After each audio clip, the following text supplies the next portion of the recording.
Hello, welcome to Jade Kind Gaming. My name is Adam, and today I'm going to do a flip through and review of the 2024 revision of the Dungeons & Dragons 5th edition Player's Handbook, or 5.24 is I guess the abbreviation that I like best until they come up with an official one.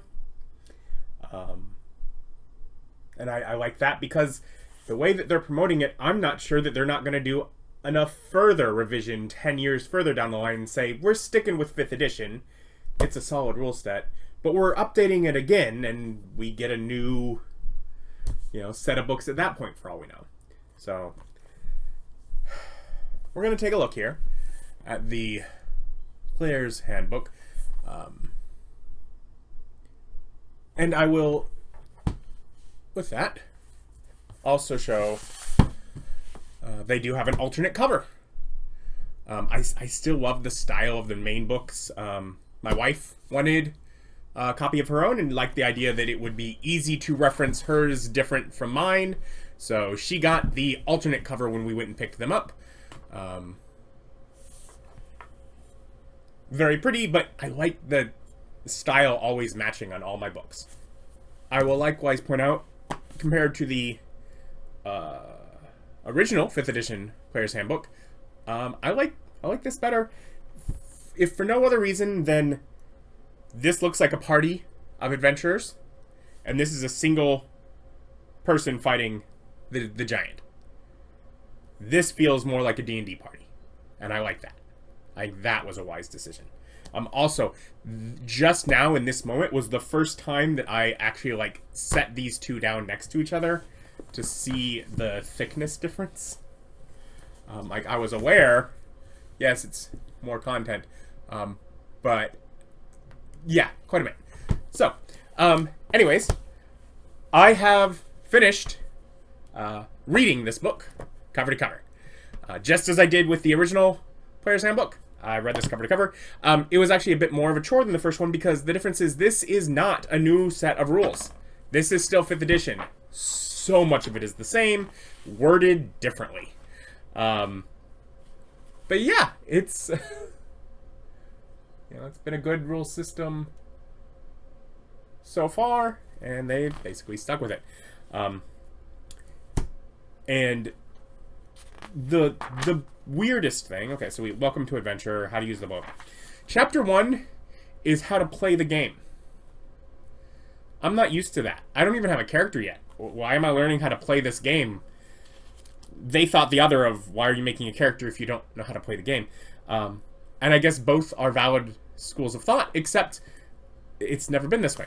Whatever. They switched it around. They teach how to play the game first. So many of the rules are the same. A lot of them are worded better. Differently, but better. There are definitely some new actions like study and influence that basically fill areas that we were already doing playing the game. Oh, you're already trying to influence, make a persuasion check, whatever. They just have more clear rules on it. A lot of the rules here in this section of how to play the game are things like this, like special senses. Some creatures have special senses that help them perceive things in certain situations. The rules glossary defines the following special senses: blind sight, tremor sense, dark vision, true sight. And that's all it tells you about special senses up here.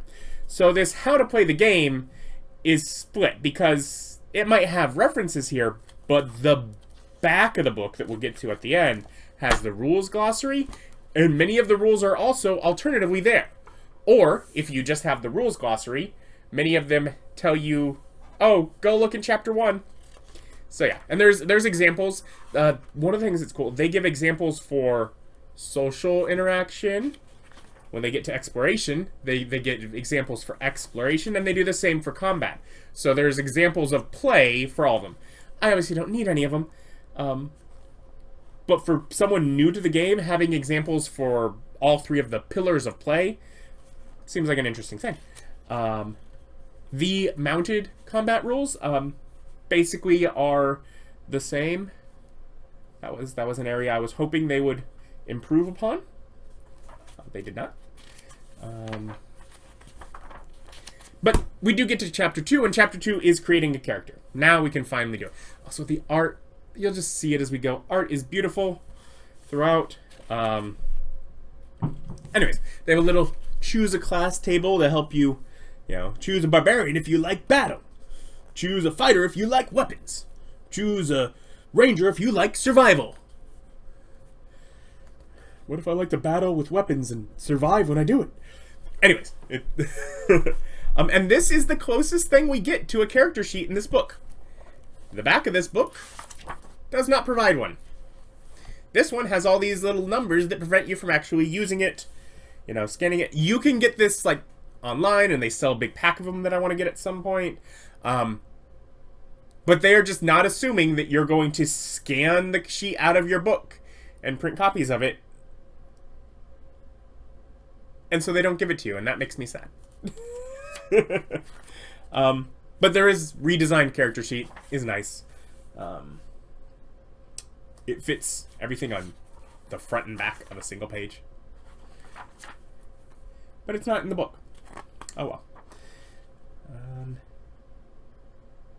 We go into determining class, then determine origin, ability scores. Choose an alignment has a very big section for some reason. Fill in details, do the math and such. And then this section also goes into gaining levels and the different tiers of play, including starting with starting equipment for higher tiers of play. Multi-classing rules are here. Before you get to any classes, so much of it's just rearranged. And it's not that it's worse, but it is different. They still have the trinkets, though they're not in the equipment section. We'll get to our character classes. Character classes are laid out beautifully. This first page, it gives each class and each of the subclasses, of which each class gets 4 subclasses. So most of them got extras, like Cleric and Wizard lost some. But it says like, Cleric, invoke divine magic to heal, bolster, and smite. Then harness the life domain to be a master of healing, or light domain to be to wield searing, warding light, or trickery domain to bedevil foes with mischief, or war domain to inspire valor and chastise foes. Anyways, they give that for all of them. I think they've done some great things for helping you choose your class without doing like I did and having to just read everything. Each class starts with beautiful art. They have the little core traits, a little description, the information on becoming a barbarian, the class at level 1, and as a multi-class character, and then they jump into class features. The table is not until the next page, which they have expressed is because that table can be intimidating. It's not for me, but I was like, okay, I get it.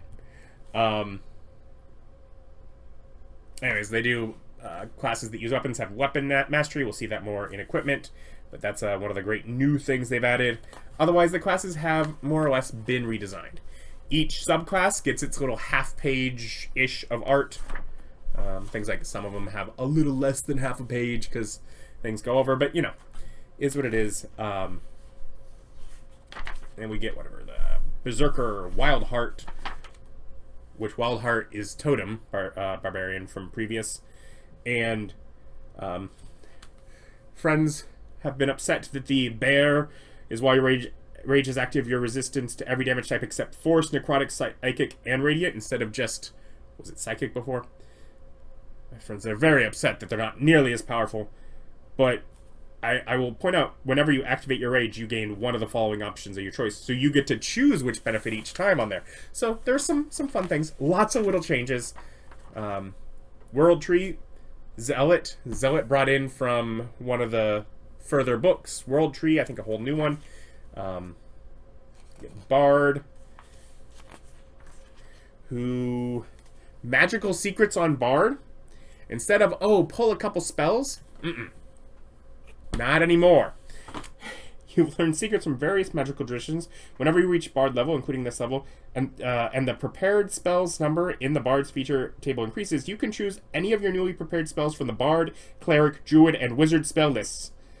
Chosen spells count as Bard spells for you, and you can replace them with them. You just get access to three more spell lists, the 3 other biggest spell lists. Which means, why do Bards, need their own spell? It's like, after that point, it's like, okay, everything's on your list, basically. The spell lists are in the class, not in the spells section. I like this better. This is better. They are more broken up by levels. It's easier to determine that. Yeah, so we have that. Bards have College of Dance, which has some fun things. Unarmored Defense. Where was it? Tandem Footwork. We use Bardic Inspiration. Each ally within 30 feet of you. No, you can give a bonus to initiative to each ally within 30 feet of you who can see or hear you gains bonus to initiative. So you can make your team go first, and then leading evasion, which lets you, if a creature is in 5 feet of you are making the same dexterity saving throw, you can share this benefit with them for that save. You get evasion, and so do your allies right next to you, because you're dancing with them. It's a new one, and it's one that I just think is super fun. College of Glamour, which is moved from another book and was super confusing before. It's still a bit confusing, but I think a little better. And then Lore and Valor. We get Cleric, whose where is it? Divine Intervention. Used to be really cool. You can call on your deity or pantheon to intervene on your behalf. As a magic action, choose any cleric spell of level 5 or lower that doesn't require a reaction to cast. As part of the same action, you cast that spell without expending a spell slot or needing material components. Can't use again until you finish a long rest. And then, again, it's basically Wish at the greater version. It's just casting spells now. It used to be, kind of up to your DM, but could be anything. But they've removed that option from it. I get the idea that some DMs weren't allowing enough stuff, so maybe add another way to use it. But just removing the do whatever, whatever. Not my favorite, because I was a DM that liked working with players with Divine Intervention. Anyways, we get Life Domain, Trickery Domain, War Domain, and Light.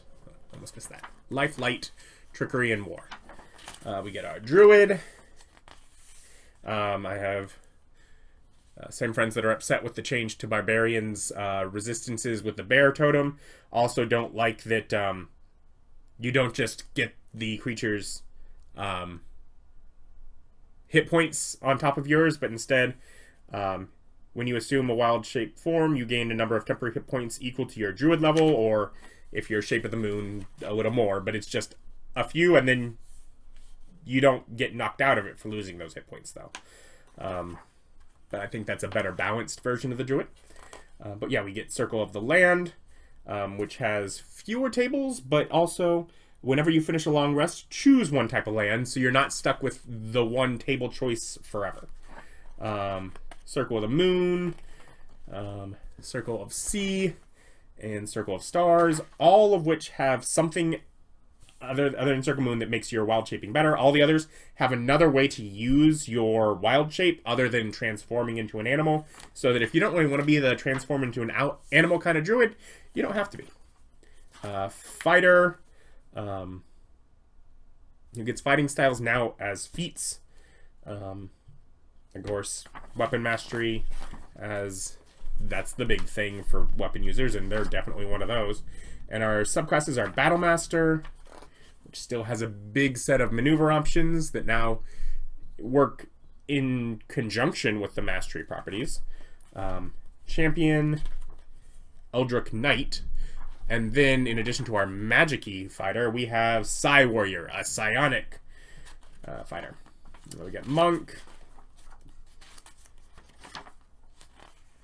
Warrior of Mercy, Warrior of Shadow, Warrior of the Elements. So you still have your Bender avatar monk, and then Warrior of the Open Hand. You get Paladin. And I will point out another thing with these. Level 19 gives you an epic boon feat, or another feat of your choosing. And those are a special set of high powerful feats. For every class. Every class gets that. Just like every class gets their ability score improvements at, like, what is it, 4, 8, 12, and 16. Now they get the epic boon at 19. We get Paladin subclasses Oath of Devotion, Oath of Glory, Oath of the Ancients, and Oath of Vengeance. We get Ranger. It's the Beastmaster, who has specific stat blocks that you can just flavor to look however you want for their beast. Fey Wanderer, Gloomstalker, and Hunter. Get our Rogue. Get Arcane Trickster, so Magic Rogue. Assassin, Soul Knife, so Psionic Rogue. And then Thief, whose use magic device no longer lets you just pretend to be any class or race or whatever to use magical items. However, it does let you attune to a fourth magical item, so fair trade. Sorcerer. We get our Aberrant Sorcery. It's such a beautiful book. Aberrant Sorcery, Clockwork Sorcery, Draconic, and Wild Magic. Wild Magic now has a table that rolls in big chunks, but then a lot of them then rolls again for other effects within it. We get our Warlock. And here's one of the ones.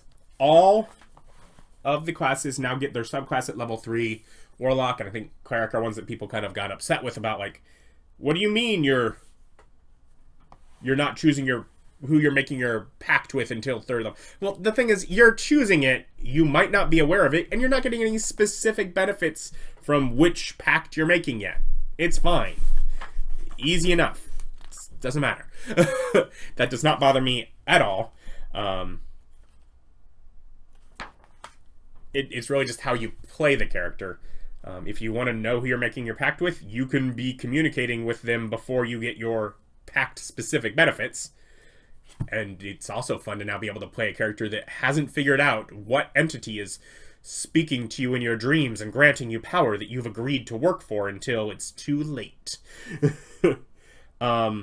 We get, of course, Eldritch Invocations, which now include our Pact of the Blade, Pact of the Chain, and Pact of the Tome, as used to be separate features, which means you can get more than one, or if you don't want any of them, you can just skip those. So, we get our Archfey Patron, Celestial Patron, Fiend Patron, and Great Old One Patron. And then Wizard. Of course. Big spell list as ever. And then we have Abjure, so Abjuration, Diviner, Divination, Evoker, Evocation, and Illusionist. Illusion. For our different types of wizard. So we're missing half of them. Hopefully whatever book adds the rest of things that we're missing now doesn't take too long to come up. Character Origins. So this is the background and species section, which you now choose after your class. Chronologically, weird, but from a game perspective, it makes sense. Your class is a bigger decision for your character. If you're actually making your decision in the order that it tells you to, you're choosing it this way. You were choosing it this way anyways. You weren't choosing your species and then deciding, now which class... No, you made your decision on your class. Then you went and chose the other things that you added to your sheet first. But you already knew what class you were making. So it's just saying, whatever, you can add your class to the sheet first, and then come and do the other things. So we get our backgrounds, and our backgrounds is now how you get your ability scores. You know, I was fine with ability score enhancements being tied to the race in previous 5th edition. But I like this a lot better than them just being like they were later in previous 5th edition, where they're just all choose any ones you want. You can be whoever you want. Yeah, you can, but come on, give me something. Anyways, this is better than that, so this is fine. It makes it where when you're making your character, you have certain ones, and you get 3 ability scores to choose from, and basically you can give +1 to all 3, or +2 to one, +1 to another, and nothing to the third. But yeah, we get our acolytes, our backgrounds, like Acolyte. They have a lot less detail on the backgrounds. Little bitty, no roll tables for different things, but you get your ability scores. You get a origin feat assigned to you. You get a couple skill proficiencies, tool proficiencies, and some options for like starting equipment.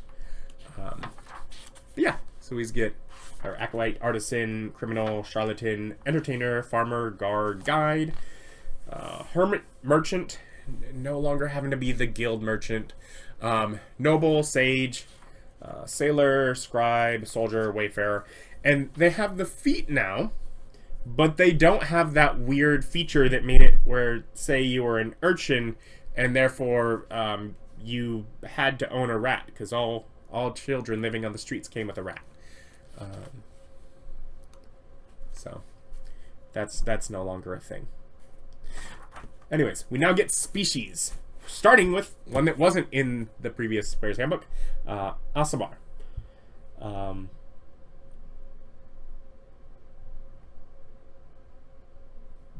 Yeah, so we get the Aasimar, which have transformation options for the different types that there were of Aasimar in whatever previous book added them. We get Dragonborn, who have dark vision. Yay. Dwarves, no choice with just dwarves or dwarves. We don't have the different hill and mountain now. But with elves, we do have the drow, high elves, and wood elves, which have a difference here of a different first level feature, and then spells later. Much more aligned together to be more similar in style. We get gnomes. We now have Goliaths in the main book, which have different giants that they can be tied to. Of course, halflings, still with halfling luck. Humans, very different. They have resourceful. They gain heroic inspiration whenever you finish a long rest, which is basically the ability to reroll a die roll. They get skillful, proficiency in one skill of your choice, and you gain an extra origin feat of your choice. You know, they, as so many things, they give a recommendation for things that you would choose at first level because you're obviously brand new at it. Skill is recommended. Skilled, I think, gives you 3 more skill proficiencies. So that'd be just, hey, instead of 1, you can get 4 skill proficiencies as a human. Great. Anyways, we get orcs. Not half-orcs. Then there's no half-elves. They've cut both of those out. I suppose, if you want to still include them in your world, this makes sense for some worlds I have, you would just say, yeah, you can be half. You'd either use the orc stats or the human stats, and you would describe yourself as being a half. So it's still an option. You just use the stats of one of your parentage. And then, of course, we're not going to be 5th edition without tieflings, who now, in addition to the infernal tieflings of before, there is abyssal and chthonic, which is like related to Yugoloths. So devils, but now also demons and Yugoloth versions of tieflings, and in a much wider variation of color than was given to them as described in the Old Player's Handbook, though all things that very much make sense for the way that we've seen tieflings portrayed popularly. So we get chapter 5 is just feats. Feats is its own chapter. It's no longer like an optional rule. We get our list of the feats, and then feats by section. We get origin feats, which these can be done at like first level. Lucky is you have a number of luck points equal to your proficiency bonus. So starting with less, but you eventually get more than you'd have before. And it just gives you advantage or disadvantage on the roll instead of re-rolling after that. Yeah. Magic Initiate is specific to the Cleric, Druid, or Wizard spell list. So it's not just any spell list. You can't just use that to grab the cantrip. You know, oh, I want the Eldritch Blast from Warlock. You can't do that anymore. Then we get our general feats, which is where anything that gives you benefit to an ability score, including ability score improvement, that just gives you 2 benefits to ability score, is going to be in a general feat. It's a little more powerful, I guess they've decided. You have to be at least level 4 to get that. Some of them have other requirements.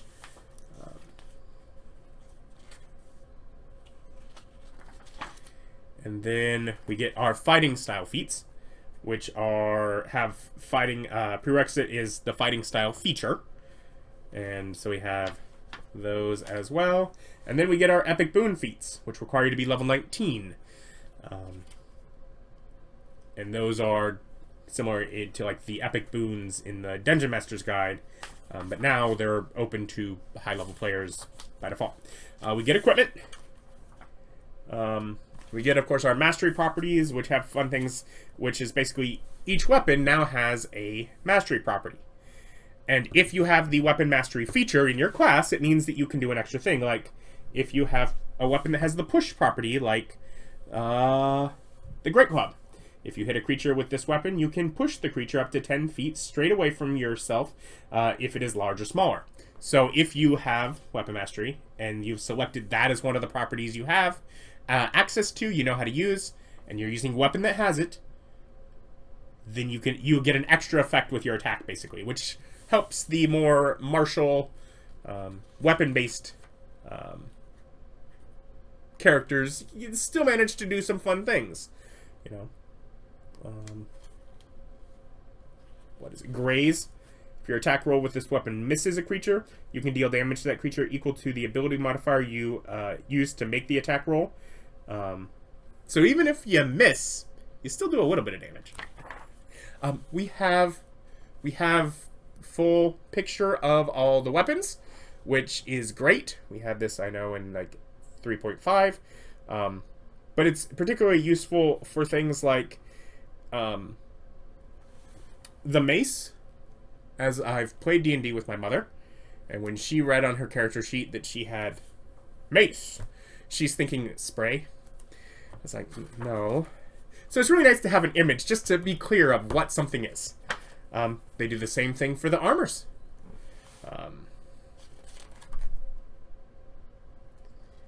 And then the time to don and doff armors is just written right here with the top of each section. We have tools, and each tool, say, let's grab jeweler's tools. It gets an ability score. It uses intelligence because it's weight, because it's an item. A utilize action can discern a gem's value. DC is 15 to figure out how much a gem is worth, and you can craft an arcane focus or a holy symbol with it. Or weaver's tools, which uses dexterity as its weight, and then utilize mend a tear in clothing, DC 10, or sew a tiny design, DC 10. So if you're using weaver's tools, there's things you can actually do with the tool. And if you're crafting, you can make padded armor, a basket, bedroll, blanket, fine clothes, net, rope, robe, sack, string, tent, traveler's clothes. You can make things with it, and it tells you what you can make. Other tools. Thieves' tools. Uses dexterity. It just tells you that it uses dexterity. And utilize, you can pick a lock, or disarm and trap. Both DC 15. Obviously, I feel like those DCs are variable because different locks should have different DCs. But the point is that the tools all do things now. And then for the adventuring gear, all of the gear has a description of what it is and what it does. There is an issue with rope. We have rope, which is 5 pounds.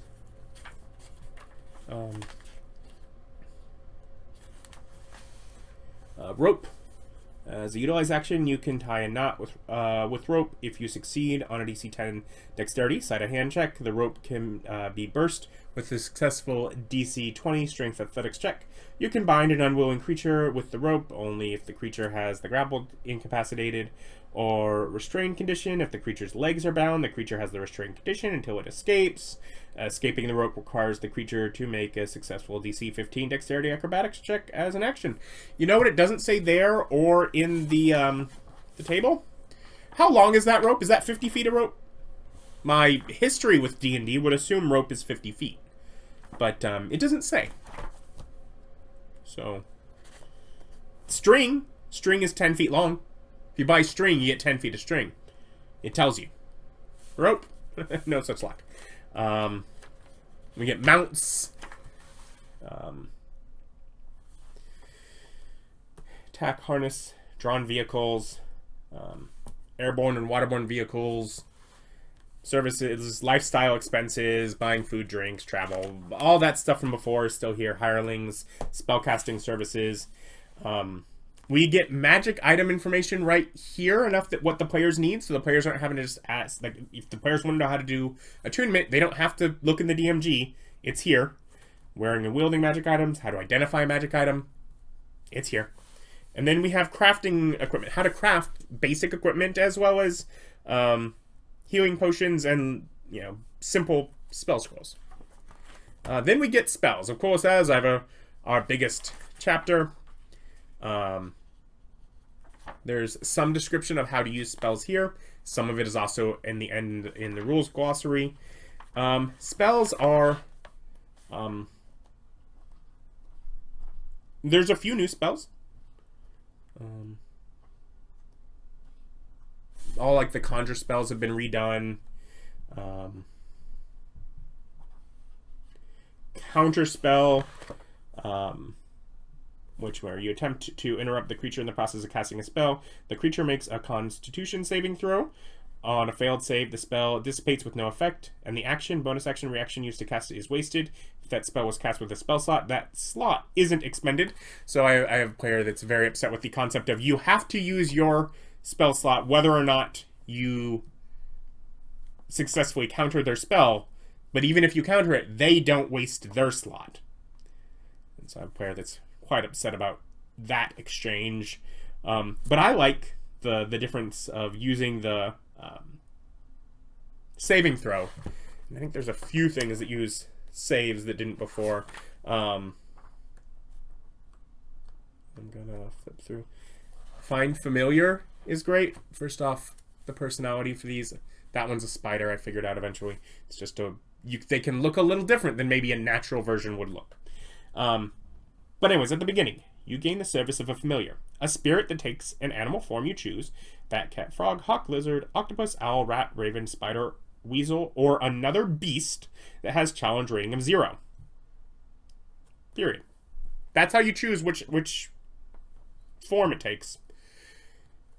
There's nothing in there that says it has to be a specific size category, which means the goat, which is medium and a challenge rating of 0 and is a beast, could be your form. And so I would argue as it's medium, and you can, per the mounted rules, ride a creature bigger than you if has a form, a shape that you can and is willing, and if it's your familiar, I'd say it would be willing to let you.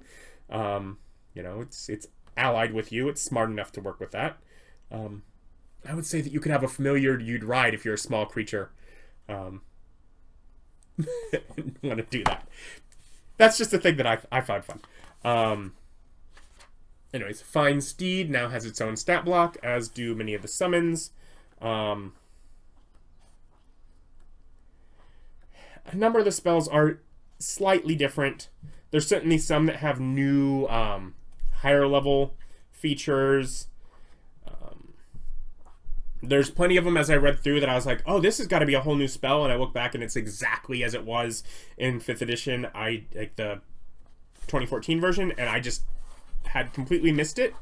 So somewhat of a useful refresher. Just reading through. Oh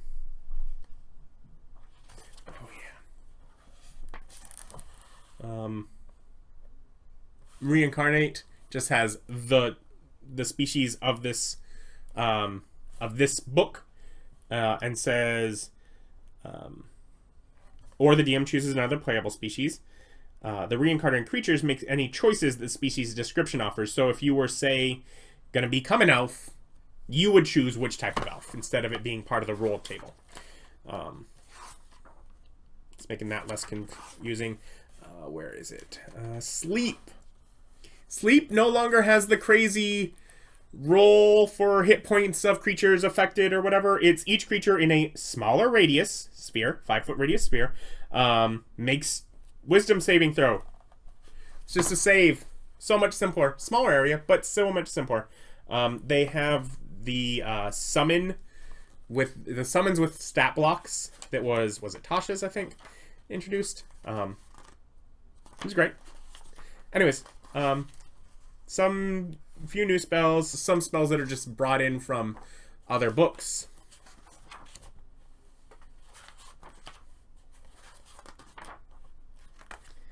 But otherwise, a lot of them are just, some of them just worded better. Same spells, just cleaned up wording. And our first appendice is the multiverse. And here it is. Here's that appendice. Talks a little bit about material realms, material plane, Feyworld, Shadowfell, transitive planes, the inner planes, the elemental things, the outer planes, listing them as well as sigil and outlands, and gives a picture, and then it moves on. We get creature stat blocks. Cat has dark vision. Yay! And everyone rejoiced. I feel like we have quite a few less giant creatures. Which is fine. I hope we make up for it in maybe the Monster Manual or some future book. But for now, fine. Do get a number of new other things, because so we get our pseudo dragon, Quasit. We're getting creatures that can be familiars for the warlock. Slod Tadpole. So you could have an aberration familiar as a warlock, specifically. Sphinx of Wonder, which is a celestial. Weird sphinxy, catty, celestial thing. Cool. Skeleton there. We have Sprite. See, Sprite is much more friendly for a player having control of it than it was previously. And then we have our rules glossary, which people talk up, like, Wizards at least talks up like, oh, it's the best thing ever. It makes things so great. And it's pretty good.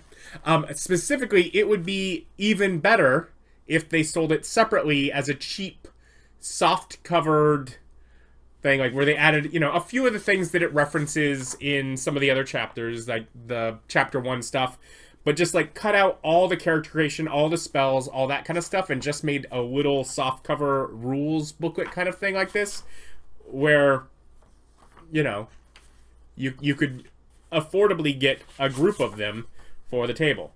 But yeah, it's the rules, and I do like the little, like, every other page has these little strips of art at the top. But that's fun. Oh, fun thing. Simultaneous effects. If two or more things happen at the same time on a turn, the person at the game table, player or DM, whose turn it is, decides the order which those things happen. For example, two effects occur at the start of a turn.